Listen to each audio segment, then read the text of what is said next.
네, 안녕하세요. 투자의 패스 오늘 첫 번째 시간입니다. 투자의 패스는 여러분들께 투자에 대한 쉽고 빠른 길을 알려드릴 수 있는 프로그램이고요. 오늘 처음 진행을 맡게 될 스마트 PB센터의 염정 차장입니다. 오늘 같이 해주실 두 분 제가 소개해드리겠는데요. 이건희 부장님 그리고 이화진 과장님이십니다. 한 분씩 좀 소개 좀 해주세요. 안녕하세요. 스마트 PB센터 이건희 부장입니다.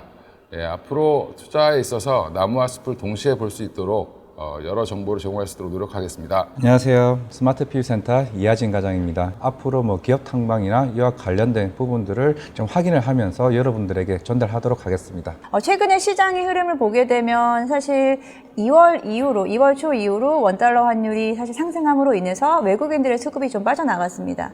2월 한 달 동안 지금까지의 집계를 보게 되면 외국인들은 코스피에서만 1조 가까이 순매도를 하는 모습을 보였고요. 기관 역시 7천억 원 순매도. 코스닥도 비슷한 양상입니다. 최근에 수급이 좀 공백이 생기면서 일부 섹터로 수급이 좀 쏠리는 현상이 나타났고, 이 중에서 2차 전지라든지 그리고 로봇 섹터, AI, 항공 우주 정도로 좀 축약을 할 수 있겠는데요. 저희가 오늘은 항공 우주 섹터 그리고 로봇 섹터에 대해서 한번 이야기를 해보겠습니다. 먼저 항공 우주 섹터에 대해서 저희 이건희 부장님께서 준비를 해주셨는데요. 일단은 어떻게 좀 관점을 봐야겠는지 좀 궁금한데, 최근에 세아창원 특수강이 스페이스X와의 그 협상 소식이 나오면서 사실 세아 지주 관련된 종목들이 좀 급등을 하면서 이 부분을 어떻게 해석을 해야 될까요? 일단 올 초부터 이제 스페이스X랑 원앱 관련돼서 계속 지금 국내 진출설이 좀 나오고 있었고요. 그런 와중에 이제 세아베스트 지주의 이제 100% 자회사인 세아창원 특수강이 스페이스X랑 로켓 위성용 특수학금 공급을 위한 협상을 하기 시작했다라는 설이 나왔습니다. 뉴스가 나왔고요. 아직 이게 공식적으로 확인된 바는 아닌데, 그것 때문에 오히려 이제 물론 세아베스트 지주 같은 경우는 어제 이제 상한가를 가기도 했지만 오늘은 또 이제 빠지는 모습이 나오고 있는데, 관련해서 이제 보시면 우주항공 섹터들이 항공우주 섹터들이 갑자기 이제 급등하는 모습을 보였고요.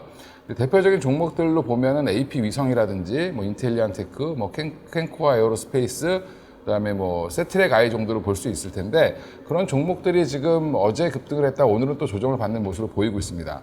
근데 그 이유를 보면 결국에 이제 스페이스X가 우리나라에 진출할 거라는 그런 설들이 좀 구체화되는 게 아니냐라는 그런 이제 굴뚝을 떼기 시작했다, 이제 불을 좀 지피기 시작했다, 이렇게 보시면 될 것 같고요. 그러다 보니까 예전에 이제 관심을 받았던 우주항공 섹터에 대한 그런 관심도가 어제 조금 높아졌다라고 보시면 되고, 근데 향후에 앞으로도 이제 스페이스X라든지 원앱의 진출 관련된 뉴스들이 나올 때마다 아마 이런 그 양상이 좀 보일 수 있기 때문에, 물론 이제 이게 본격적으로 진출을 어떻게 하게 될지 아니면 구체적인 계약이 어떻게 이루어질지는 좀 더 지켜봐야 되겠지만, 이런 부분들은 여전히 살아있는 이슈다라고 보시고 대응을 하셔야 될 것 같습니다. 우리가 막연하게 이제 우주항공 섹터다라고 막연하실 분들이 있는데요. 그 인공위성 관련된 기업들이 좀 부각이 되고 있고, 이 부분이 어떻게 좀 사업의 접목이 되고 어떠한 기대감이 있어서 이렇게 우주항공 섹터가 이렇게 뜨거운지 사실 잘 모르시는 분들도 많이 있거든요. 좀 쉽게 설명을 좀 해주실 수 있으실까요? 조금 쉽게 설명드리면, 지금 이제 시장에서 주목하고 있는 사업은 이제 달나라를 가거나 아니면 화성을 가거나 이런 탐사 분야가 아니고요. 그 부분은 이제 기술 개발을 위한 어떻게 보면은 고도화된 기술을 좀 개발하는 과정이라고 보시면 되고, 지금 당장은 이제 기업들은 돈이 되는 사업을 하려고 노력을 하고 있습니다. 특히 이제 스페이스X는 미국의 이제 일론 머스크가 만든 기업이라는 걸 다 아실 거고, 그 외에 이제 영국의 원앱이라는 회사가 있는데, 이 원앱도 지속적으로 이제 사업을 한다라고 했는데, 둘 다 공통적으로 지금 하고 싶은 사업은 저궤도 위성 통신 사업이라고 보시면 될 것 같고요. 그러면 저궤도 위성은 말 그대로 지구 주변에 아주 낮은 고도로 돌아다니는 위성을 띄우겠다라는 부분이고, 그럼 이 위성을 왜 띄우냐라는 부분은 그냥 통신이랑 관련이 돼 있다라고 생각하시면 되는데, 이제 우리나라 분들은 대부분 이제 이게 우리나라에 사니까 되게 불편한 점을 모르시죠. 이제 보면 5G를 쓰고 있고 4G를 쓰고 있어도 전혀 동영상을 보거나 이렇게 하실 때 불편함이 없으실 텐데, 미국이나 인도나 중국이나 러시아 같이 이렇게 대륙이 큰 나라들, 그리고 사람이 밀집되지 않은 지역에 사는 사람들 같은 경우는 사실은 이게 통신망을 깔기 굉장히 어렵습니다. 그러니까 전 세계적으로 통신회사를 하기에 가장 좋은 나라가 우리나라죠. 아주 인구가 밀집되어 있기 때문에 수도권이라든지 주로 이제 사람 사는 데 위주로 깔기 시작하면 돈이 별로 안 드는데, 미국 같은 나라는 굉장히 돈이 많이 듭니다. 그리고 또 이제 영국도, 인도도 마찬가지고 러시아도 마찬가지고 이런 큰 대륙에 사람이 뜨문뜨문 사는 나라들, 이런 나라들 입장에서는 위성통신이 새로운 이제 사업이라고 보시면 될 것 같고요. 그러면 이제 흔히 이제 위성통신 하면 지금도 그러면 안 쓰고 있냐? 지금도 쓰고 있습니다. 지금은 이제 주로 이제 그 원양어선이라든지 뭐 그 바깥을 돌아다니는 선박이라든지 특히 이제 그 영화에 보시면 위성 전화기라는 거 한번 보셨을 것 같아요. 무전기 같이 큰 전화기. 그런 것들이 보면 위성과 연결해서 쓰는 전화기다라고 보시면 될 것 같고요. 이런 부분들을 사업화시켜서 지금 애플도 위성에서 수신할 수 있는 칩을 넣겠다라고 지금 얘기를 하고 있고, 삼성은 지금 이거를 넣을까 말까 고민하고 있습니다. 그러면 결국에는 이 칩이 들어가는 휴대폰은 당연히 더 비쌀 거고, 그리고 이제 위성 통신을 사용하는 사람들은 그 칩이 들어가 있는 기기를 써야 되는 상황이고, 그러면 그 기반이 되는, 그러니까 우리나라가 이제 그 중개소를 깔듯이 이게 이제 위성을 계속 띄우는 거죠. 그래서 어디서든 위성으로 통신이 가능하게 만들어주는 그런 기능을 한다라고 보시면 되고, 그 사업에 스페이스X라든지 원앱이라든지 이런 데서 지금 굉장히 열을 올리고 있다. 그래서 아마 올해부터 본격적인 투자가 이루어질 걸로 예상을 하고 있습니다. 그럼 부장님, 제가 들어보니까 그 우주항공 쪽 위성 관련된 이런 사업은 우리나라에 대한 내수보다는 해외 매출 비중이 좀 높다라고 좀 봐야 될까요? 그래서 그 부분에서 어떤 기업들이 어떻게 좀 모멘텀을 가져갈 수 있는지 종목으로 좀 설명을 해주실 수 있을까요? 그러니까 이게 이제 당장 돈이 되는 사업 쪽으로 가다 보면 우리나라에 그러면 왜 진출을 하냐가 되게 중요한데, 우리나라는 지금 통신업이 발달되어 있는 나라이기 때문에 사실 우리나라 사람들은 위성통신을 쓸 이유가 거의 없는데, 왜 일론 머스크가 갖고 있는 스페이스X랑 그다음에 영국의 가장 그 저궤도 위성통신을 열심히 하고 있는 원앱이라는 회사가 국내를 노리냐라고 보면 밸류 체인이 되게 잘 돼 있다라는 부분입니다. 그러니까 원앱이라든지 저궤도 위성 사업을 하려면 좀 인력도 충분해야 되고요. 그 다음에 그에 따른 여러 가지 장비라든지 부품 이런 수급이 되게 원활하면 좋은데, 그런 부분에 있어서 한국만한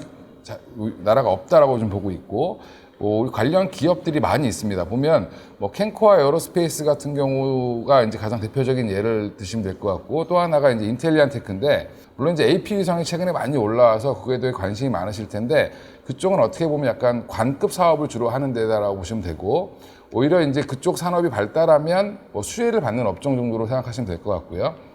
이제 캔코아라든지 그 인텔리안 테크 같은 경우는 지금 직접적으로 거래를 하고 있다는 부분이 중요하고, 물론 캔코아 같은 경우는 지금 스페이스X와 거래했던 실적이 있습니다. 그리고 미국 나사와 거래했던 실적도 있고, 블루 오리진이라는 회사랑도 거래한 실적이 있는데, 주로 이제 소재 사업을 한다라고 보시면 되고, 그래서 이제 이게 그 위성이라든지 비행기라든지 그다음에 UAM이라고 요즘에 이제 각광받고 있는 도시형 그러니까 이동망이죠. 이제 날아다니는 택시 이렇게 보시면 되는데, 이런 UAM 사업도 결국에는 뭐가 필요하냐면 새들이 날아다니려면 가벼워야 되죠.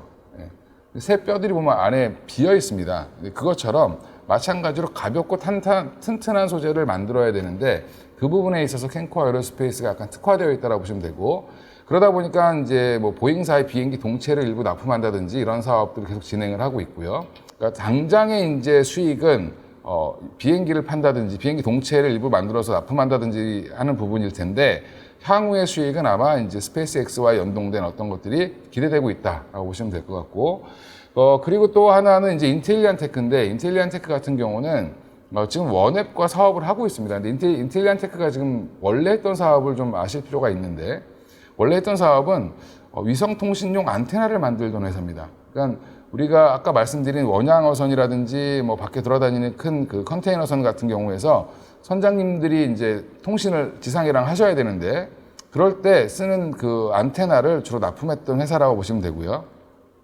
지금 조선업도 되게 좋아지고 있어서 사실은 이쪽 조선 쪽으로 납품하는 안테나도 계속 늘고 있는 중인데, 더 큰 사업은 사실은 원앱과 그동안 계속 같이 했던 저궤도 위성용 안테나를 이제 본격적으로 올해부터는 납품할 걸로 보이고요. 원앱이랑 스페이스X가 지금 올해 이제 대거 이 저궤도 위성을 올리기 위한 사업을 준비하고 있기 때문에, 관련해서 지금 인텔리안 테크의 실적은 올해부터 본격적으로 올라올 가능성이 높다라고 생각하시면 될 것 같습니다. 그래서 저궤도 위성 관련된 원앱은 인텔리안 테크, 그다음에 스페이스X는 캔코아 에어로스페이스, 이렇게 해서 보시면 될 것 같습니다. 네. 두 종목 말씀을 해주셨는데, 캔코와 에어로스페이스 같은 경우에는 작년에 흑자 전환이 되면서 앞으로 이제 실적에 대한 기대감도 좀 기대해 볼 수 있겠고요. 항공우주 쪽이 사실 조금은 저희가 좀 다가가기에 조금 좀 낯선 쪽이기 때문에 설명을 좀 쉽게 해주신 것 같습니다. 앞으로 이제 우주항공 쪽에 대한 섹터도 관심을 갖고, 말씀하신 대로 저는 좀 관심이 가졌던 게, 우리가 전기차에서도 중요한 부분이 경량화에 대한 부분인데, 우리 저궤도 이성에 대한 부분도 안테나도 마찬가지고, 결국은 경량화에 대한 부분이 좀 포인트가 될 것 같지 않나라고 좀 생각을 하고 있고요. 네, 맞습니다. 원래 무게가 너무 이제 많이 나가면 쏘아올 때 비용이 그만큼 더 들겠죠. 그리고 이제 이런 부분들을 어떤 특수한 소재로 극복해 나갈 수 있다라는 부분에서는, 그런 부분에선 캔코아가 주목을 받는다라고 보시면 될 것 같습니다. 네, 그러면 두 종목이 더 간단하게 뭐 수급 동향이라든지 체크 포인트 좀 간단하게 짚어주세요. 그러니까 어제 그 세아 베스트 지주가 상한가를 가면서 사실은 이제 인텔리안테크라든지 캔코아 에어로스페이스도 이제 움직였는데, 오늘은 이제 음봉을 좀 보이고 있습니다. 어제 윗꼬리를 좀 달았고요. 그러니까 결국엔 직접적인 이슈가 아니고 간접적인 이슈다 보니까 좀 어떻게 보면은 올랐다가 빠졌다라고 보시면 될 것 같고요.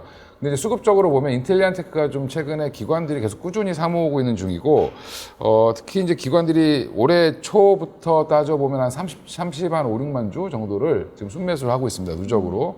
그래서 외국인보다는 좀 기관 쪽에서 좀 당장 어떻게 보면 그 수급이 더 몰리고 있는데, 그 이유를 보면 결국에는 원앱 관련된 이슈들, 그다음 매출 관련된 수주 이슈들이 올해부터 본격적일 거다라는 예상 때문에 기관들이 사 모으고 있다라고 보시면 될 것 같고요. 캔코아 에어로스페이스는 반면에 좀 오늘은 좀 하락하고 있는 모습을 보이고 있는데, 수급도 사실은 특별하게 들어오고 있지는 않습니다. 하지만 캔코아 에어로스페이스는 지금 여러 소재 사업이라든지 뭐 보잉과의 관련된 사업 이런 것들, 비행기 동체 사업 관련돼서도 주목을 받고 있고, 특히 이제 흑자 전환을 했기 때문에 올해 과연 이 흑자 기조를 어떻게 이어갈까라는 거에 대한 기대감 여전히 좀 있고요. 최근에 이제 간헐적으로 이제 외국인 기관들의 수급이 들어오고 있기 때문에 오히려 조금 빠른 걸 원하시면 인텔리안테크가 좀 좋으실 것 같고요. 그 다음에 조금 좀 호흡을 좀 길게 가지고 가실 거면 캔코어가 더 낫지 않겠나 이렇게 생각을 하고 있습니다. 우주항공 섹터와 마찬가지로 우리 시장에서 최근에 이제 신성장 사업에 속하는 로봇 사업에 대해서도 이야기를 좀 해보고 싶은데요. 제가 최근에 로봇에 관한 리포트를 봤는데 가장 좀 인상 깊었던 멘트가 있었어요. 그 로봇은 일시적인 트렌드가 아닌 중장기적 변화다라는 제목이었는데, 로봇을 기존에 이제 작년 같은 경우에는 로봇이 일정 부분 테마 성격의 위주로 좀 움직였는데, 올해부터는 본격적으로 로봇 성장 섹터가 좀 변화하고 있다라고 생각하고 있어요. 기존에 우리나라는 로봇 산업이 이제 산업용 로봇에 좀 포커스가 많이 맞춰져 있었거든요. 아무래도 우리나라 같은 경우에는 뭐 전기전자라든지 자동차 이제 산업 쪽에서 이에 대한 그 무인화 산업에 대한 로봇이 좀 많이 발전을 했고, 상대적으로 서비스 로봇 쪽은 비중이 좀 작았는데, 최근에 로봇주의 흐름을 보면 서비스용 로봇 쪽에 대한 부분이 좀 확대가 되고 있는 움직임을 볼 수 있겠거든요. 그래서 로봇에 대한 앞으로의 좀 방향성에 대해서 좀 설명을 해주세요. 일단은 뭐 우리나라 국내 로봇 시장이 조금 최근에 많이 또 테마성으로 많이 올라온 건 사실입니다만은, 애초에 이제 중국이나 미국 같은 경우는 이제 꾸준하게 이 산업이 굉장히 빠르게 올라오고 있었습니다. 물론 기술력적인 측면에서는 일본이 제일 앞서고 있다라고 보시면 될 것 같고, 일단 중국 같은 경우도 이제 베이징 쪽에 있는 정부의 정책적인 측면에서 미래 신성장 사업으로 2025년 로드맵 이제 전 세계 1위 로봇 시장을 만들겠다라고 했는데, 대부분의 70% 이상이 일본에서 수입을 하고 있습니다. 뭐 화낙이나 뭐 야스카와 같은 기술을 계속 수입을 하고 있고, 이제 중국 자체는 아직까지는 기술력이 없어요. 기술력이 없기 때문에 그에 대한 뭐 세액 면제나 이제 정부에 대한 투자 지원이 꾸준하게 나오고 있기 때문에, 결국에는 우리나라 시장도 결국 이 로봇 산업을 못 따라가게 되면 또 다른 이제 새로운 전기차 초반에 못 잡았던 것처럼 주도권이 뺏겠다는 거죠. 그런 흐름이 굉장히 중요하고, 저는 이 작년에 우리나라 이제 관련된 칩포 동맹 이슈가 저는 로봇도 같이 포함된다고 보고 있습니다. 왜냐하면은 로봇에 들어가는 게 반도체도 있고 카메라도 있고 덩달아 이런 부분이 있기 때문에, 결국에는 중국이 로봇 시장을 올라가는 거를 이제 미국이 보기 싫다는 거죠. 그런 부분이기 때문에 그런 산업용 로봇에서 굉장히 큰 시장이 중국이라 보시면 될 것 같고, 일단 시장이 먼저 서비스용 시장이 먼저 움직였는데, 일단 그 이유가 작년부터 올라왔던 물가 부분 때문에 그 이슈가 계속 나왔던 거죠. 아시겠지만. 그렇죠. 네. 보시면 알겠지만 우리 인건비가 올랐는데 인건비가 떨어지는 걸 원하겠어요, 사람들이? 안 그렇단 말이에요. 한 번 오른 인건비는 절대 떨어지지 않으니. 그러니까 커피숍도 그렇고 이런 알바 같은 시장부터 지금 나오고는 있는데 결국에는 지금 시장에서 나오고 있는 구독 서비스 흐름이 점차적으로 나오고 있습니다. 일반 지금 우리나라 최저임금 기준으로 대략 한 달에 한 180에서 210만 원 정도가 되는데 일반 여러 로봇 산업에서 나오는 구독 서비스를 하고 뭐 약정 같은 거 네. 대략 한 150에서 160입니다. 아, 로봇 한 대를 운영시키는 운영시키는데 비용이요? 네. 일단은 내가 가게 주인이라 생각했을 때 이걸 운영하는 게 훨씬 더 이득인 거죠. 근데 아직까지는 가게 주인 입장에서는 이 로봇을 채용하기가 조금 두려운 것도 없지 않아 있는 부분이긴 하지만은 이런 정부적인 투자 지원이나 이런 부분들이 향후에 지속적으로 나올 가능성이 좀 굉장히 높다고 생각하고 있습니다. 저도 보면 우리 이제 일반 커피숍이나 가면은 대부분 이제 주문도 키오스크로 바뀌었잖아요. 네. 그런 것처럼 서빙이라든지 그런 제조 쪽에서도 로봇으로 언제든지 대체될 수 있다라고 좀 생각하고 있어서 그 서비스용 로봇이 지금 아직은 전체 비중은 작지만 네, 맞습니다. 우리나라 같은 경우에는 좀 빠르게 확대될 수 있는 가능성이 있다라고 좀 보고 있고 그런 부분에서 뭐 로봇 산업도 추가적으로 또 봐야 될 부분이 또 있을까요?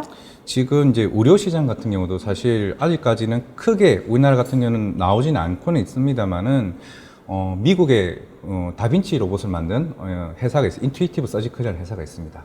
그 회사 같은 경우는 2006년도에 하나 나왔는데 그게 로봇 한 대당 35억이에요.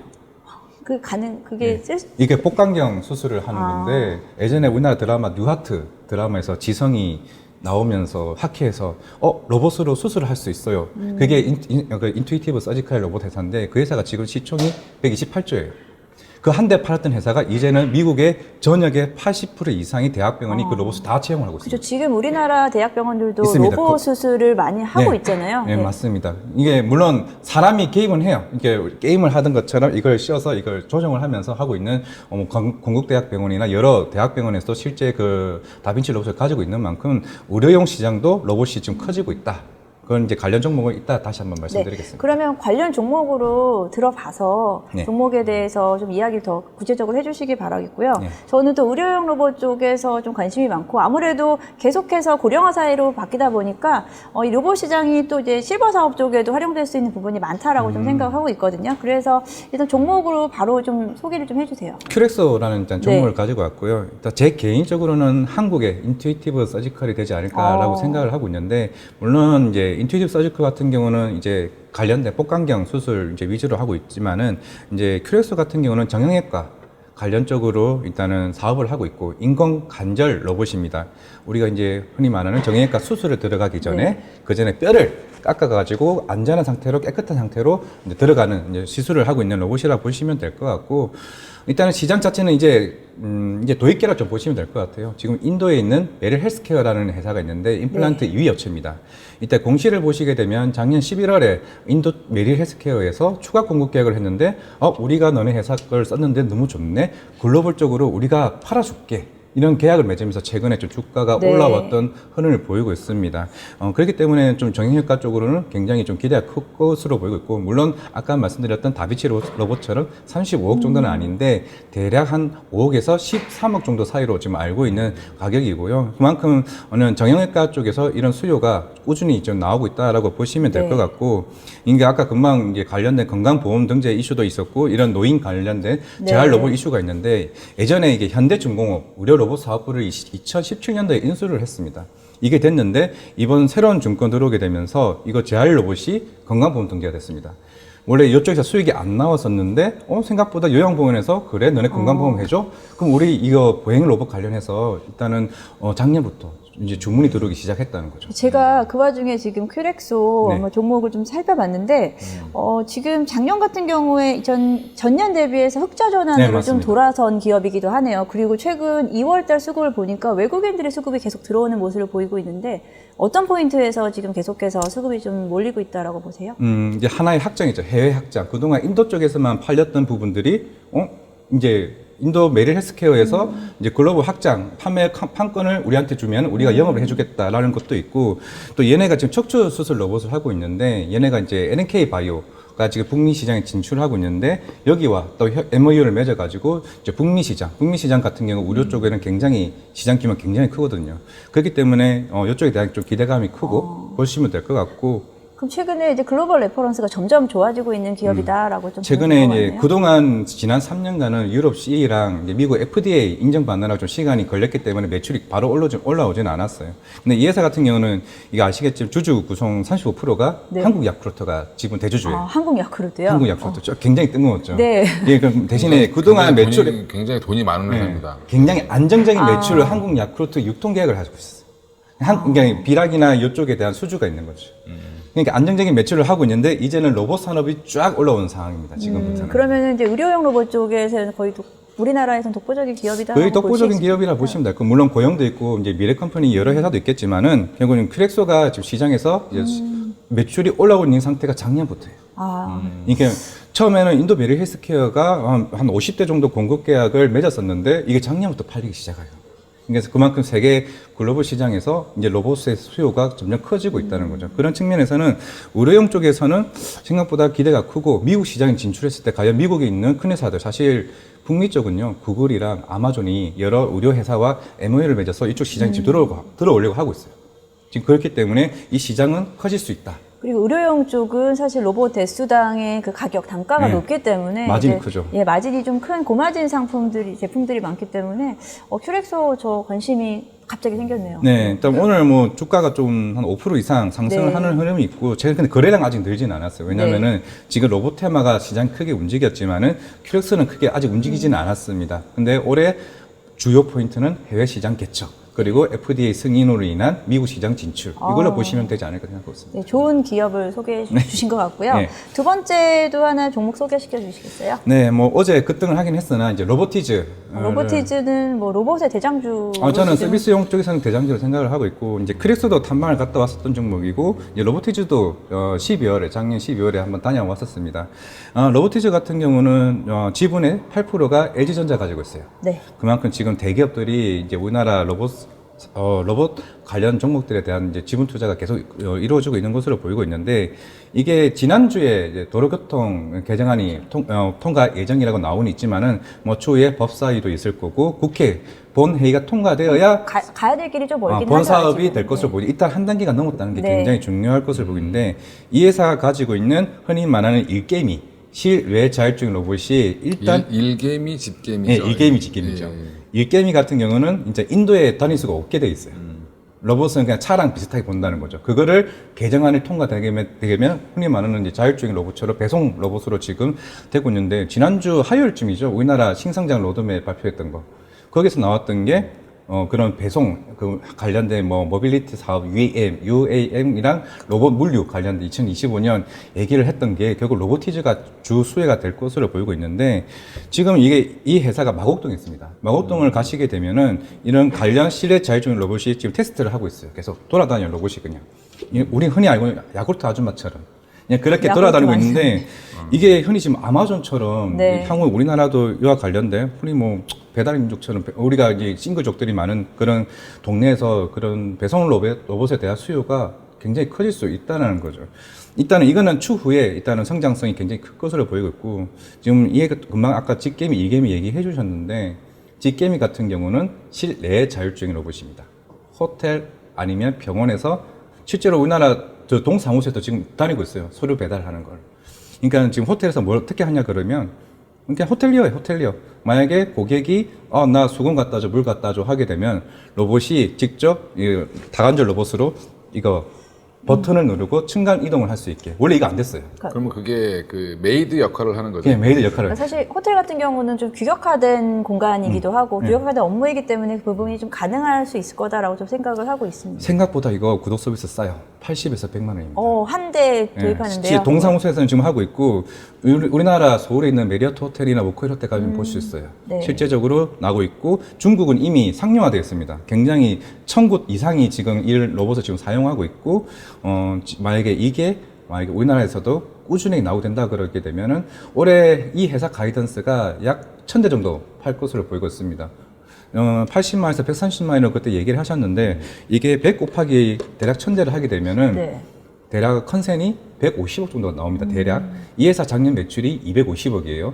그런데 이 회사의 매출 비중의 80%가 다이내믹스의 일반 그 로봇 부품입니다. 네. 그러니까 자율주행 로봇에 대한 비중이 굉장히 작은 상태에서 범위가 커지고 실외 자율주행 로봇까지 성장선까지 가미한다 그러면 사실 저는 어제 그 급등이 무리한 부분은 아니다. 오히려 빠지면은 먼저 분할적인 매수적인 측면에서 좀 접근해야 된다 말씀을 드리겠습니다. 네, 지금 로봇 산업에 대해서 너무 좀 디테일하게 잘 설명을 해주셔서 이해가 쏙쏙 되는데요. 지금 일단은 말씀하신 쪽으로는 일단 서비스 로봇 쪽에 대한 부분을 설명을 해주셨고 또 기회가 되면은 로봇 관련해서 추가적으로 또 여러 종목도 소개 많이 시켜주세요. 또 탐방 다녀오시면은 꼭 저희 통해서 설명해 주시고요. 그럼 이번 주 저희가 챙겨봐야 될 이슈라든지 주요 포인트 어떤 게 있는지 한번 좀 짚어주셨으면 좋겠는데 지금 시장은 사실은 매크로적인 이슈는 특별히 없잖아요. 그 외에 어떤 부분이 좀 있을까요? 매크로적인 이슈는 결국에는 뭐 3월 FMC에서 0.5% 올릴 거냐, 0.25% 올릴 거냐 이런 얘기가 아마 주된 내용일 텐데 그거는 아마 FOMC가 열리고 나서 이제 나올 거니까 그 사이에는 아마 갑론을박이 심할 것 같고요. 그에 따라 시장은 좀 요동을 실 가능성이 있다고 보시면 될 것 같고 또 하나 이제 주목해야 되는 거는 이제 내일이죠. 우리나라 시간으로 이제 3월 1일인데 미국 시간으로 하니까 뭐 우리는 3월 2일 정도 될 텐데 3월 1일 날, 그, 일론 머스크가 있는 그 테슬라의 인베스터 데이가 있습니다. 그러면 관련해서 오늘도 2차 전지 관련 종목들이 굉장히 핫하게 움직이고 있는데, 특히 이제 앞으로 향후 전기차 산업이라든지 로봇 산업에 대해서 어떻게 움직일 건지, 테슬라가 어떻게 횡보를 이어갈 건지에 대한 그런 그 기대감, 이런 것들이 지금 미국 시장에도 어제 반영이 됐고요. 그래서 미국 시장도 어제 보면 대부분 종목들이 올랐습니다. 2차 전지 관련주, 전기차 관련주들이 올랐는데 우리나라도 관련해서 지금 그 투자자들이 아마 굉장히 거기 집중을 할 겁니다. 그럼 거기에서 어떤 발언이 나오느냐에 따라서 또 향후에 이번 주 말에 어떻게 시장이 움직일지, 후반부에 어떻게 움직일지 지켜보시면 될 것 같습니다. 일단 내일 중요할 것으로 보이고 있습니다. 내일 3일절이긴 하지만 이제 지금 무역 수지 같은 경우도 2월 달에 127억 달러 적자가 나왔습니다. 왜냐하면 1월 달에 45억 달러였는데 굉장히 큰 폭으로 적자가 났단 말이죠. 여기는 지금 그동안 외국인 수급이 좋지 않았다는 측면에서 만약에 내일 3월 1일 날 2월 달에 대한 무역 수지가 적자폭이 많이 축소된다 그렇게 되면 우리가 3월 2일 열리는 목요일 시장에서 외국인 수급이 어느 정도 바뀔 수 있다는 측면에서는 조금 가장 중요하게 지켜봐야 되지 않나라고 생각하고 있습니다. 오늘 사실은 뭐 기존의 주도 섹터보다는 조금 더 최근에 핫해지고 있는 우주항공 섹터 그리고 로봇 섹터에 대해서 좀 공부를 해봤는데요. 많은 도움이 되셨는지 모르겠고요. 저희가 더 좋은 정보로 항상 매주 찾아뵐 수 있도록 노력하겠고요. 오늘 수고해주신 이건희 부장님 그리고 이화진 과장님 인사드리면서 저희 오늘 첫 시간 마무리해 보겠습니다. 오늘 시청해주신 여러분 감사드리고요. 다음 주에 또 찾아뵙겠습니다. 감사합니다.